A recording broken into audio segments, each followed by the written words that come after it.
Baik, bertemu kembali dalam siaran Selamat Pagi Malaysia di SEA Grandstand. Hari ini kita bersiaran sehingga pukul 12.30 hari.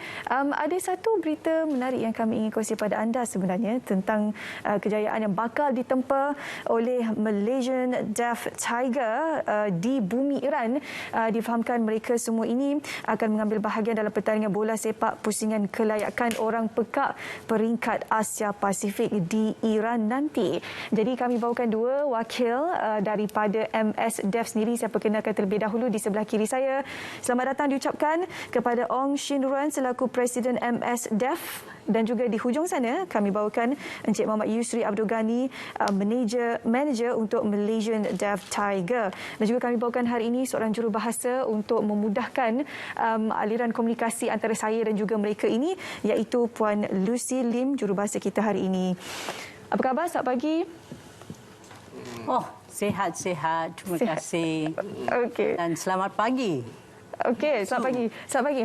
Okey, sebelum apa-apa kita mulakan perbincangan hari ini, sedikit maklumat untuk anda semua. Mungkin ada sedikit delay lah antara komunikasi antara saya dan juga mereka ini, disebabkan kita perlu membuat sedikit peralihan daripada sign language kepada bahasa yang kita guna sekarang ini.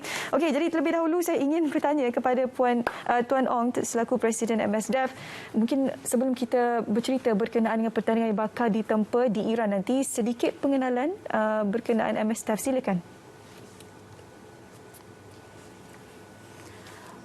Terima kasih. MS Deaf ditubuhkan bagi mencari ataupun menjana bakat-bakat daripada kalangan orang pekak, dan tubuhnya pada mulanya ia ditubuhkan pada tahun 1997 dan di official registration dengan PJS pada tahun 2010. Maklumat utama ialah of course untuk menyertai beberapa tournament.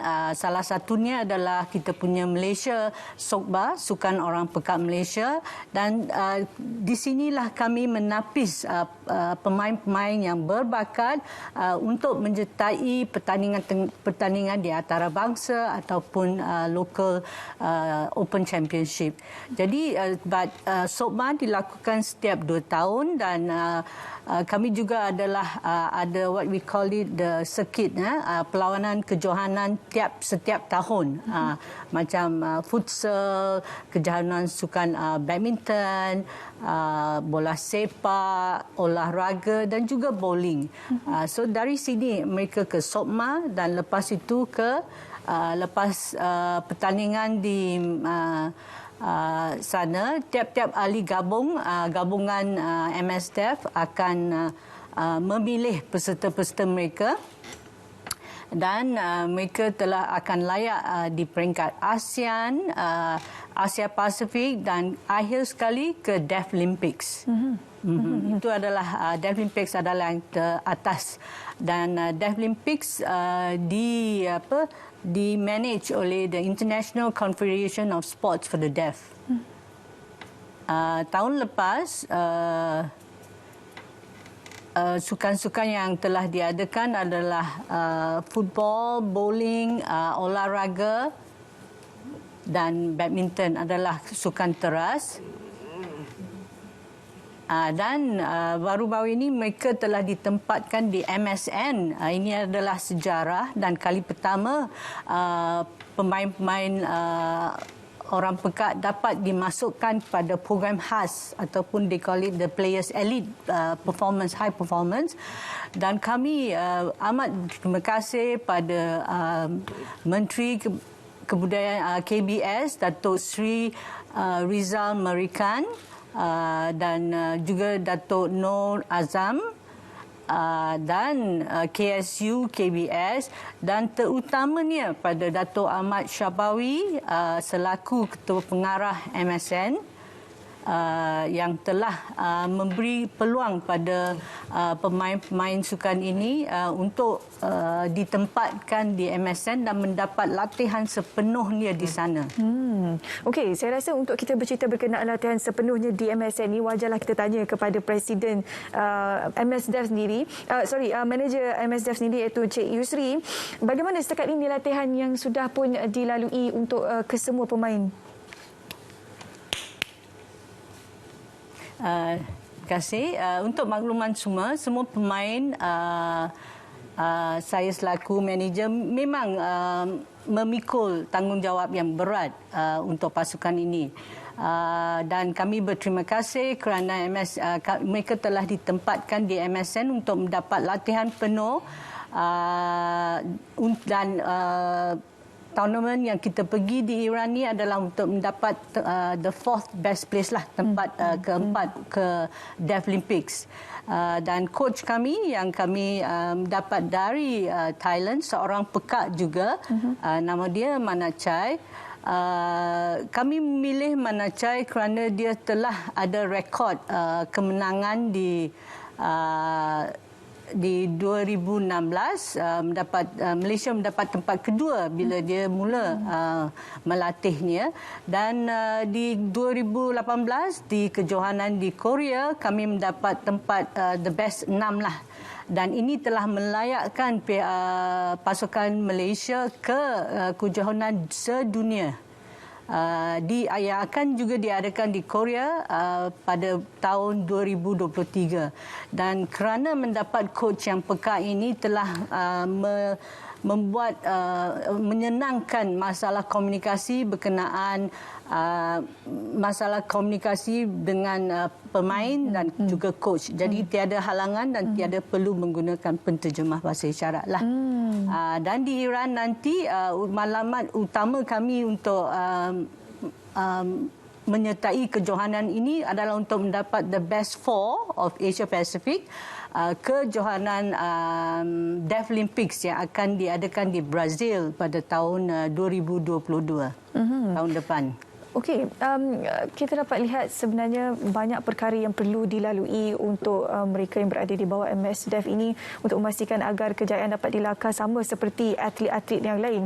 Bagi Tuan Ong sendiri, Presiden MSDEF, apakah perkara yang sentiasa diperbarui dari tahun ke tahun untuk memastikan agar Persatuan MSDEF ini kekal utuh, kekal kuat untuk memastikan atlet-atlet ini berjaya melakar nama di peringkat antarabangsa?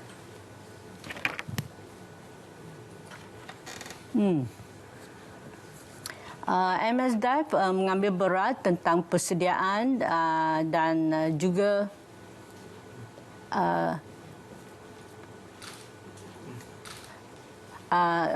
mengambil berat tentang pemain-pemain peka, dan kami bekerjasama dengan KPK bahagian khas, pendidikan khas, untuk melahirkan bakat-bakat atau what we call it the coaching clinic lah, yang terperinci. Jadi bukan kami nak tujukan hanya pada yang remaja, tetapi dari kanak-kanak sendiri, dan kami berharap MSN dapat berterusan untuk melatih elite performance pemain-pemain kami. Jadi kami adalah the terasan lah, the transition of penapis to the high performance athlete. Tambahan pula, kami sentiasa berurusan dan mencari facilities lah atau platform untuk bermain dalam liga football ataupun lain-lain, dan bertanding dengan pemain-pemainan yang biasa, walaupun kami peka, tapi kami rasa kami dapat juga bertanding dengan pemain-pemain yang bukan peka. So itu satu harapan kami supaya kami dapat menyertai Liga FAM. Itu satu harapan kami supaya ia memberi satu exposure pada pemain-pemain kami. Cik Syed boleh kongsikan, sebab sekarang kita sedang menghadapi pandemik COVID-19. Kalau atlet yang lain mereka berada di bawah jadual-jadual tersendiri untuk melakukan latihan dan sebagainya. Tapi mungkin sedikit berbeza untuk mereka yang berada di bawah MSDEF ini kerana mempunyai kesukaran untuk berkomunikasi dan sebagainya bersama dengan orang di luar sana, dengan mereka yang bekerja di kawasan fasiliti yang disediakan dan sebagainya. Jadi kalau Tuan Yusri boleh kongsikan bagaimana cabaran yang perlu dilalui oleh atlet-atlet ini untuk buat persediaan sebelum mereka berlepas ke Iran.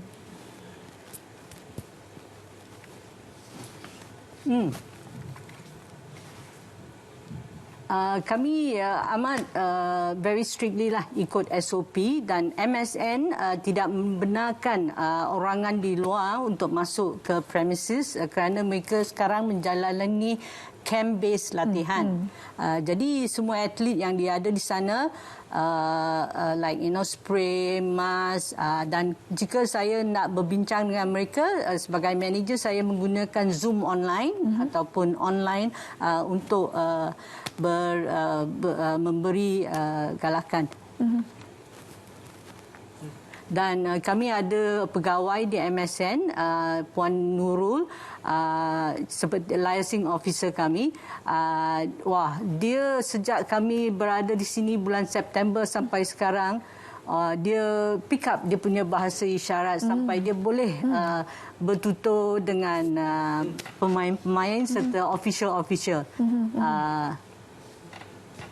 Ini actually satu sejarah di mana pegawai MSN dapat menguasai bahasa isyarat dan membuat pemain serta coach semua selesa berada di bawah pengawasan beliau.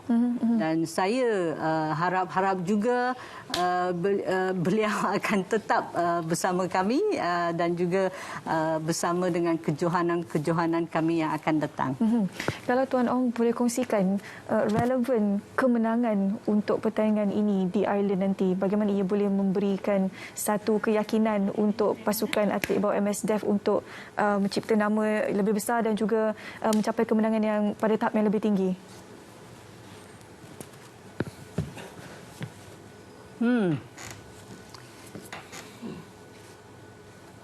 Tim MMDEF Malaysian Deaf Tigers really memang telah bersedia.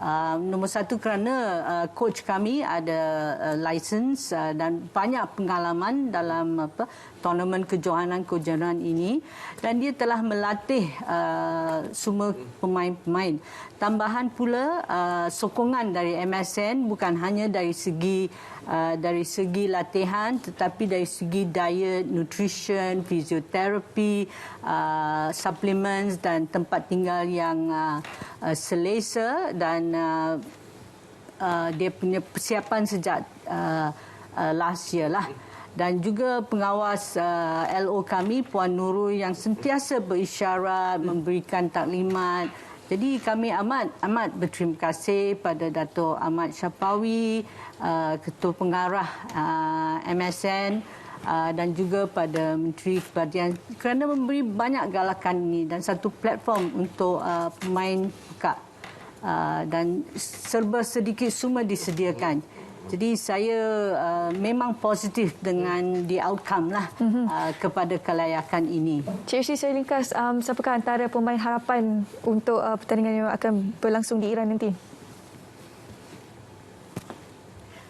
Kami ada dua, iaitu tiga harapan kami. Yang satu adalah goalkeeper kami. Dia amat bertenaga, and then kita punya ketua pasukan Razawali, dialah yang menentukan kelayakan kami di kejohanan Korea 2 tahun yang lepas, dan juga memang junior anak muda Mark. Dia punya tingkah laku dan cara permainan sama macam bukan pekak. Dia lasik, very energized.